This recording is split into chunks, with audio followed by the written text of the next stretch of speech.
Baik teman-teman, selamat datang kembali. Pada kesempatan kali ini saya akan membahas mengenai seasonality saham ya. Jadi seperti biasanya di akhir bulan saya akan bahas seasonality saham ya. Untuk saham-saham yang potensial naik di bulan November ya, bulan depan ya, berdasarkan statistik apa yang sudah terjadi 5 tahun terakhir ya di bulan November ya.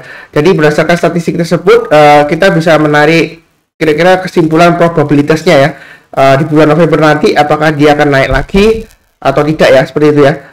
Biasanya strateginya itu buy-nya menjelang penutupan ya. Jadi hari Senin kan tanggal 31 Oktober 2022. Jadi kita buy-nya itu menjelang penutupan.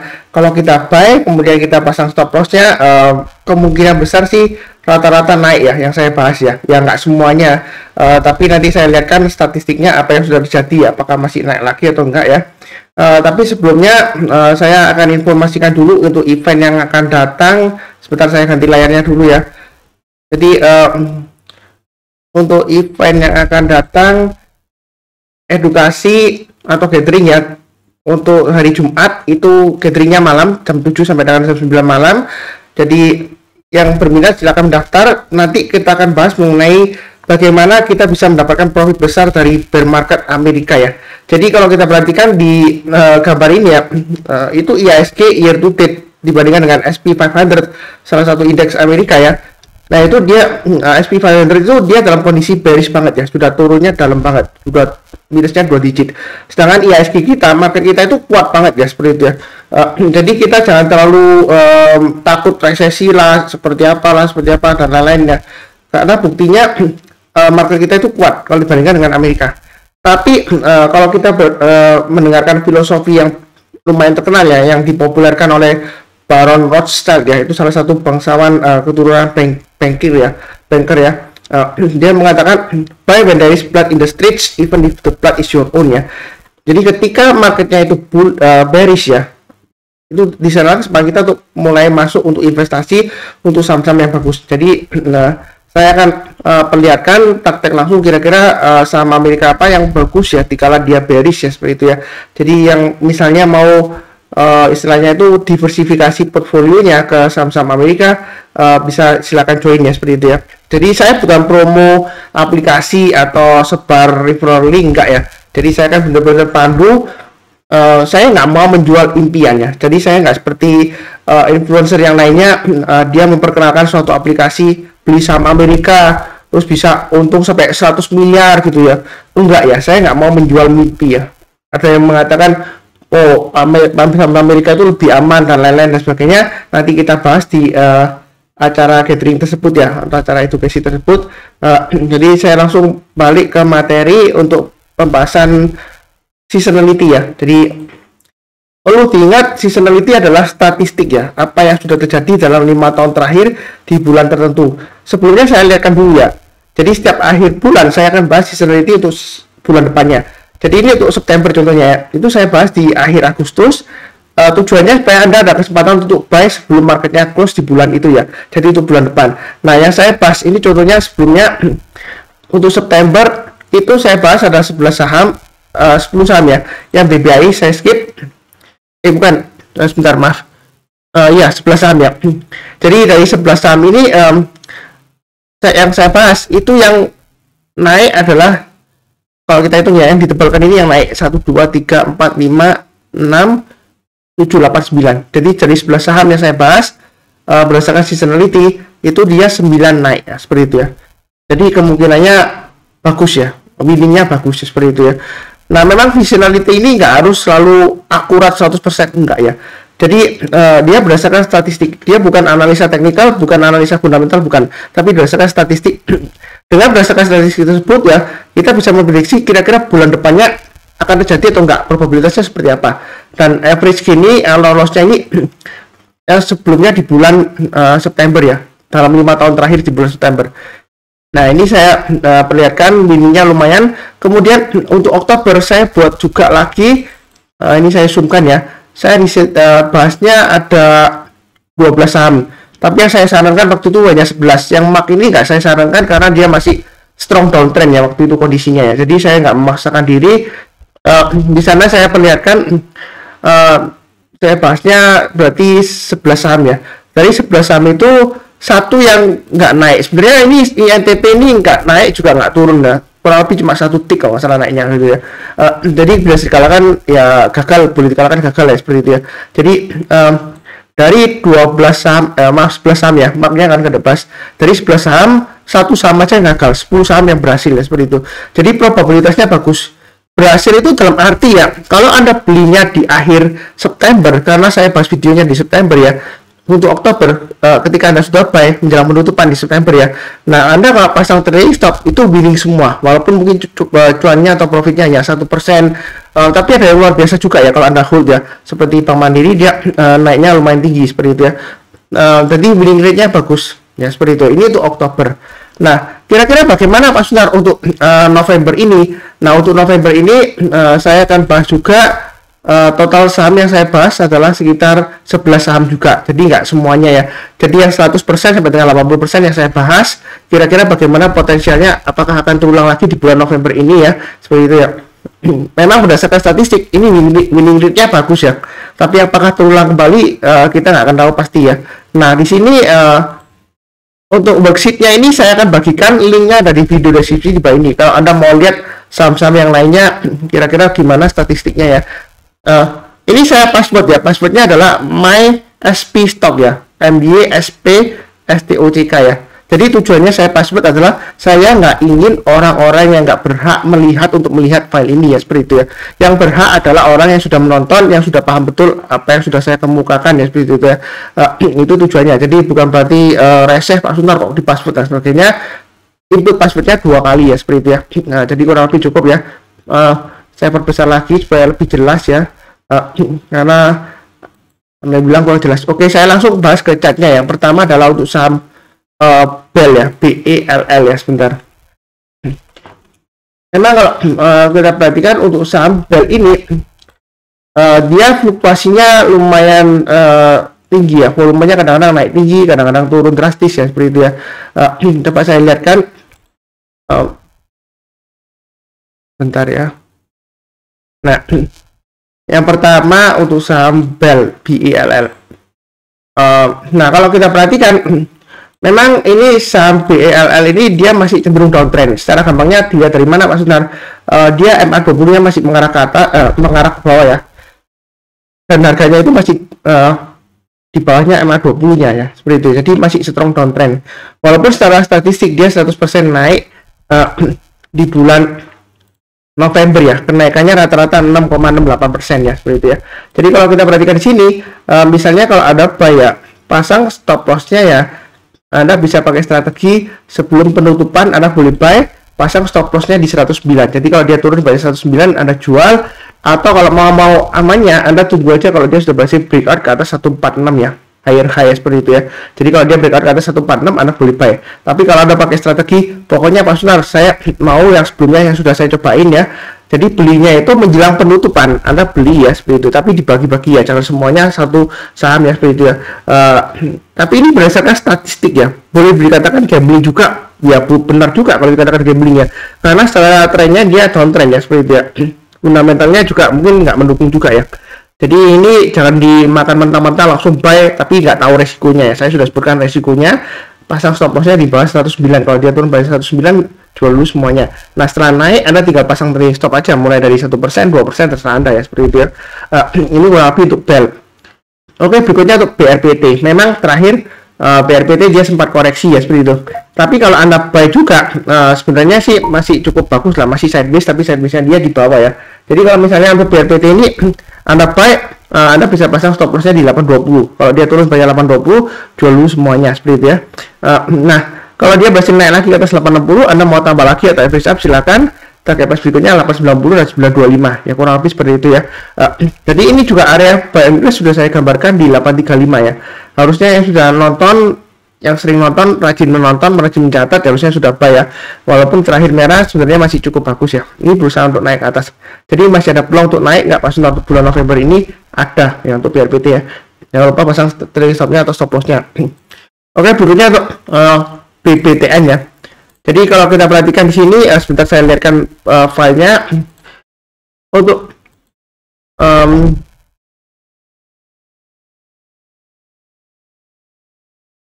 BBTN ya, sebentar. Itu kenaikannya 80%. Jadi selama 5 tahun terakhir di bulan November itu dia 4 bulan naik, 1 bulan aja turunnya. Rata-rata kenaikannya 14,16% ya, lumayan ya. Tadi BRPT 16,63, yang BEL 6,68 ya. Seperti itu ya. Itu statistiknya berdasarkan apa yang sudah terjadi ya. Nah, kalau kita lihat di sini BBTN ini memang dia lumayan bagus karena MA20-nya sudah mengarah ke atas. Ini sudah saya bahas juga di analisa saham mingguan. Harganya sudah di atasnya MA20-nya. Jadi kalau mau buy, stop loss-nya di 1515 ya. Nah, kalau mau tambah lagi atau average up, kalau dia berhasil naik ke atas 1570, Anda boleh tambah lagi target average berikutnya di 1610 dan 1660 ya. Nah, kurang lebih seperti itu. Jadi strateginya belinya itu kalau misalnya mau ikutan statistiknya ya seperti itu ya. Menjelang closing di akhir bulan Oktober ya. Jadi untuk Senin sebelum penutupan ya seperti itu ya. Kurang lebih sih cukup ya untuk BBTN. Nah, berikutnya untuk BRMS. Secara statistik kalau kita lihat untuk BRMS dia 80% juga, rata-rata kenaikannya di 8,85% ya. Jadi itu statistiknya. Kalau kita perhatikan di sini untuk chartnya di sini dia MA20-nya mulai mengarah ke atas, tapi terakhir harganya koreksi ya. Di sini selama dia bertahan di atas 170 ya, sebenarnya cukup menarik. Atau kalau mau Anda tunggu ya, tunggu aja kalau dia memotong MA20-nya dari atas ke bawah, kemudian kalau dia berhasil rebound mantul ke atas, disarankan semakin kita untuk buy ya, seperti itu ya. Kalau dia naik lagi ke atas 180, mau tambah lagi average up, silakan. Target price dekatnya masih tetap sama 200 dan 220. Itu untuk BRMS ya. Jadi masih cukup menarik. Kalau mau buy silakan, tapi jangan lupa pasang trailing stopnya atau stop lossnya ya. Jadi kalau Anda buy berdasarkan seasonality atau statistik, belinya akhir sebelum penutupan di bulan Oktober ya, hari terakhir ya. Jadi besok Senin terakhir ya. Lebih cukup ya untuk BRMS. Berikutnya untuk MAPI memang uptrendnya masih bagus, MA20-nya masih mengarah ke atas, harganya masih di atas MA20-nya. Kalau Anda mau coba silakan, atau Anda tunggu di perpotongan MA20-nya ya. Ketika dia koreksi memotong MA20 dari atas ke bawah, kemudian kalau dia berhasil rebound mampu ke atas, disarankan semakin kita untuk buy. Kalau dia berhasil naik lagi ke atas 1300, boleh tambah lagi, atau average up boleh, nggak masalah boleh. Target price berikutnya saya gambarkan 1400 ya, itu untuk MAPI. Jadi sejauh ini uptrendnya masih cukup bagus. Nah, berdasarkan seasonality-nya untuk MAPI ini kenaikannya adalah 80% probability-nya, dan kenaikannya rata-ratanya 4,72% ya. Lumayan ya, itu berdasarkan statistiknya. Nah, apakah akan terjadi lagi di bulan November ini, kita nggak akan pernah tahu pasti, tapi yang pastinya uptrend-nya masih cukup menarik ya, seperti itu ya untuk MAPI. Oke, berikutnya untuk saham Mika. Saham Mika setelah high dia naik tinggi sampai 3190 sebelumnya ya. Nah, kemudian dia koreksi 4 hari terakhir ya, 3 hari terakhir ya. Nah, kita lihat dia kan testing MA20-nya. MA20-nya ini mengarah ke atas, jadi secara trennya itu masih cukup menarik ya. Kita bisa buy on weakness di MA20-nya. Artinya ketika dia memotong MA20-nya dari atas ke bawah, kemudian dia berhasil rebound, di sanalah kesempatan kita untuk buy on weakness ya. Ini sudah sering banget saya sebutkan. Jadi buy on weakness di MA20-nya selama MA20-nya itu mengarah ke atas. Atau kalaupun datar, dia asalkan nggak mengarah ke bawah ya. Kalau seperti ini kan dia mengarah ke bawah ya.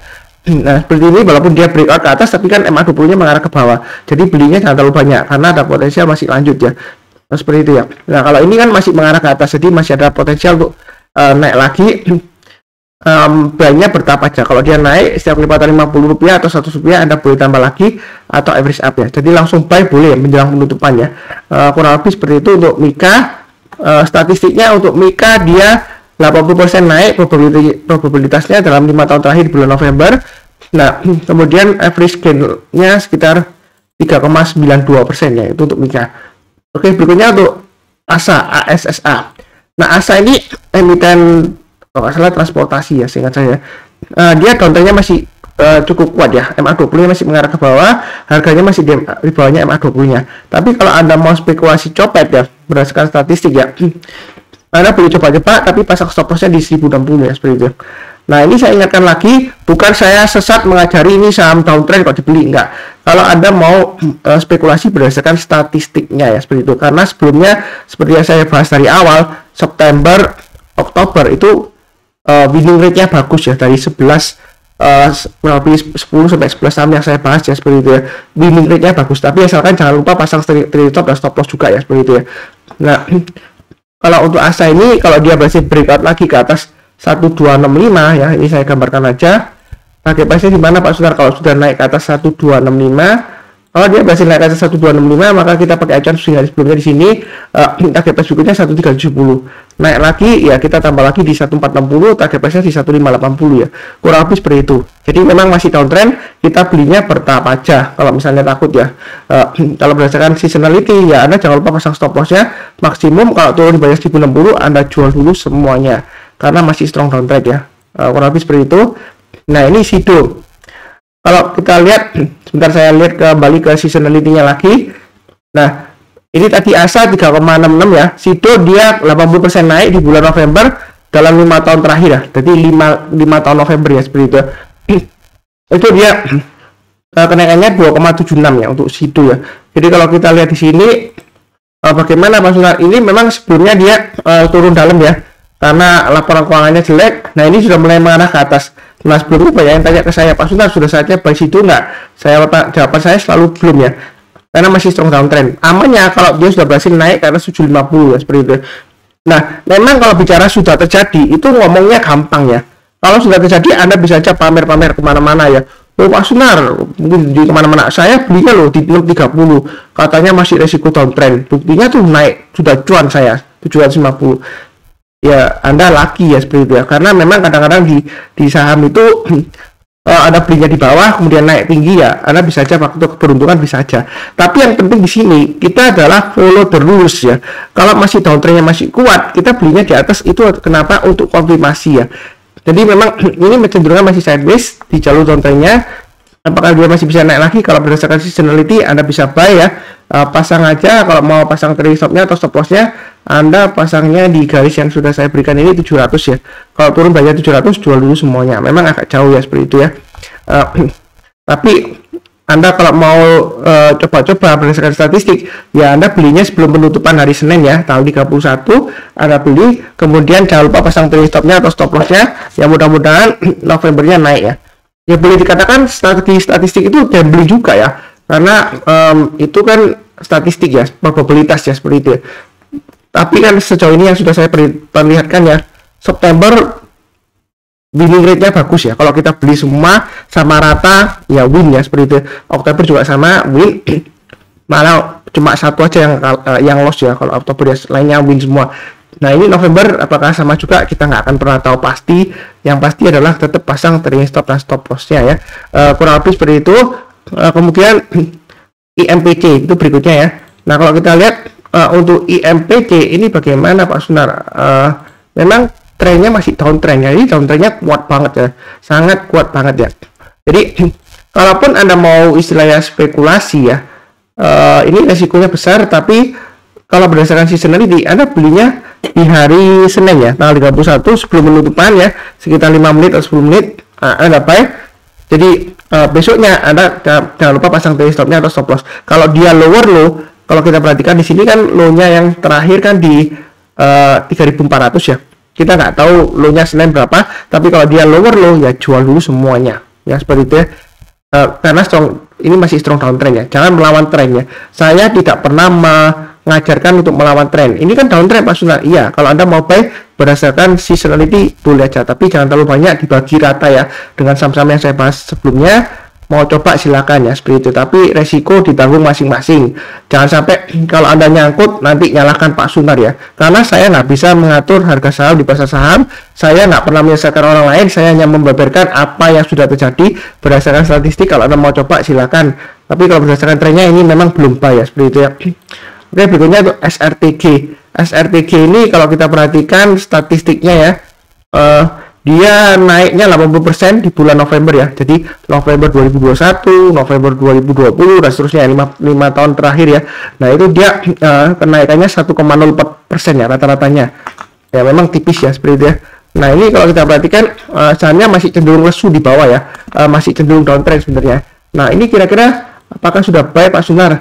Nah, kalau mau berdasarkan seasonality, kalau mau buy silakan. Stop loss-nya Anda bisa pakai 2350 atau 2310 ya, seperti itu ya. Jadi belinya itu di hari Senin sebelum penutupannya. Jualnya mungkin Anda tinggal pasang trailing stopnya aja kalau besoknya sudah naik. Tapi kalau besoknya lower low, Anda lebih baik jual dulu karena ini masih cenderung lesu di bawah. Paling amannya ini saya gambarkan di 2640 ke atas ya. Memang di sini Pak Sunar Anda gambarkan 2640 ke atas boleh buy, ternyata turun. Tapi saya kan sudah sebutkan buy-nya itu tunggu kalau tutup di atasnya ya. Jadi menjelang penutupan kalau mau buy silakan, tapi harus close di atasnya. Tapi kan ini kan masih di bawahnya, jadi masih belum buy. Jadi tetap sama ya. Kalau kita perhatikan ini garis-garisnya lumayan akurat juga, 2640 ke atas lebih amannya. Kalau mau spekulasi berdasarkan seasonality mau buy ya silahkan ya. Tapi saya nggak nyarankan terlalu lama holdnya ya. Jangan lupa pasang trailing stopnya atau stop lossnya. Kurang lebih seperti itu cukup ya. Oke, berikutnya untuk saham Arto ya yang terakhir ya. Nah, untuk saham Arto kalau kita perhatikan itu 80% di bulan November dia memang naik, tapi rata-rata kenaikannya itu minus ya, karena ada beberapa bulan dia itu minusnya lebih dalam. Jadi kalau di rata-rata walaupun hitnya itu bagus, tapi dia minus ya seperti itu ya, turun ya seperti itu ya. Jadi jangan terlalu banyak ya belinya seperti itu ya. Kenapa turun Pak Sunar? Kok bisa? Ya kemungkinan yang barunya 1 bulan itu dia minusnya dalam ya, sehingga kalau di rata-rata 4 bulan yang naiknya itu dengan 1 bulan yang downnya itu jadinya minus ya seperti itu ya. Itu terjadinya seperti itu. Memang 4 bulan di bulan November 5 tahun terakhir dia naik, tapi 1 bulan turunnya dalam ya, sehingga dia minus ya di rata-rata ya. Nah kalau kita perhatikan grafiknya, kira-kira bagaimana Pak Sunar kelanjutannya ini? Ya ini kan masih strong downtrend ya. Saya sudah sebutkan kalau untuk Arto ini masih resiko kalau mau buy ya. Jadi kalau mau paling cepat kalau dulu start 5.800 ke atas buy, tapi kalau turun lagi ya jual dulu. Itu paling cepat. Nah, untuk amannya memang saya gambarkan tunggu di atas ya, tunggu di 7.600 ya, atau tunggu di 6.600 lah paling cepat ya seperti itu ya. Tapi kalau mau cepet-cepet 5.800, itu sebelumnya saya bilang seperti itu. MA20-nya masih mengarah ke bawah, ini strong downtrend ya. Jadi harganya masih di bawahnya juga. Kalau mau spekulasi buy untuk seasonality, Anda belinya di Senin menjelang penutupan, kemudian jualnya besok ya. Jadi Anda pasang trailing stopnya atau stop lossnya. Kalau turun banyak 4380 jual dulu semuanya ya. Turun banyak 4380 jual dulu semuanya. No average down ya. Jadi kalau turun lagi jangan di average down, pasang trailing stopnya atau stop loss ya. Seperti itu ya. Nah kalau naik Anda boleh tambah lagi atau average up ya seperti itu ya. Apakah bakalan rebound Pak Sunar? Memang berdasarkan statistiknya dia 5 tahun terakhir 80% naik. Tapi berdasarkan gainnya karena dia 1 bulan dia turun, jadi turunnya itu dalam banget sehingga rata-ratanya minus. Jadi masih cenderung lesu juga di bulan November ya. Jangan terlalu agresif. Kurang lebih sih cukup ya. Yang saya bahas, bentar saya akan balik lagi ke slide-nya. Jadi kurang lebih cukup ya. Untuk seasonality di bulan November ya. Sekarang kan di bulan Oktober akhir, jadi besok tanggal 31 Oktober masih ada kesempatan. Strateginya itu belinya menjelang closingnya ya. Jadi 5 menit atau 10 menit sebelum closing. Kalau mau spekulasi buy silakan dibagi rata 11 saham yang saya bahas tadi ya. Seperti itu ya. Kurang lebih sih seperti itu ya. Tapi itu berdasarkan seasonality ya. Bukan analisa teknikal ya. Bukan analisa fundamental ya. Nah kalau ingin tahu statistiknya lebih lanjut, Anda bisa download filenya. Linknya ada di video deskripsi di bawah ini, dan juga passwordnya sudah saya sebutkan. Anda enter 2 kali ya, masukkan 2 kali ya, untuk membuka filenya ya. Kurang lebih seperti itu. Bagi yang baru kenal channel Saham Profit, jangan lupa subscribe, like, nyalakan auto notifikasinya. Kemudian saya ingatkan lagi, saya tidak pernah menerima titipan dana. Kalau ada yang pakai nama saya Sunar Susanto titip dana, itu bohong ya. Jadi mereka memang tujuannya menipu dengan alasan investasi ya. Jadi mereka bilangnya Anda titip dana kemudian 1 juta ya, 1 minggu jadi 1,5 juta. Itu bullshit banget ya. Itu membohongi juga ya. Jadi nggak logik ya seperti itu. Anda bandingkan aja kalau 1 minggu 1 juta jadi 1,5 juta ya. Nggak ada yang mau jadi karyawan, nggak ada yang mau buruh, nggak ada yang mau jadi buruh. Jadi ekonominya nggak jalan, semuanya pada main uang aja gitu ya. Nah itu memang tujuannya menipu dengan alasan untuk investasi ya, seperti itu ya. Dia lihatkan bukti transfer itu bohong semua, bukti transfernya editannya. Ada juga bukti transfer yang asli itu adalah orang yang sudah kena tipu ya, yang transfer ya seperti itu ya. Jadi saya nggak pernah menawarkan titipan dana, itu bohong ya, bullshit ya. Pakai nama saya Sunar Susanto, itu PP-nya di copy tapi itu bukan saya ya, seperti itu ya. Jadi kalau habis seperti itu, saya doakan selalu semuanya ya selalu sehat, damai dan sejahtera selalu. Amin. Terima kasih banyak. Sekian, tetap semangat ya.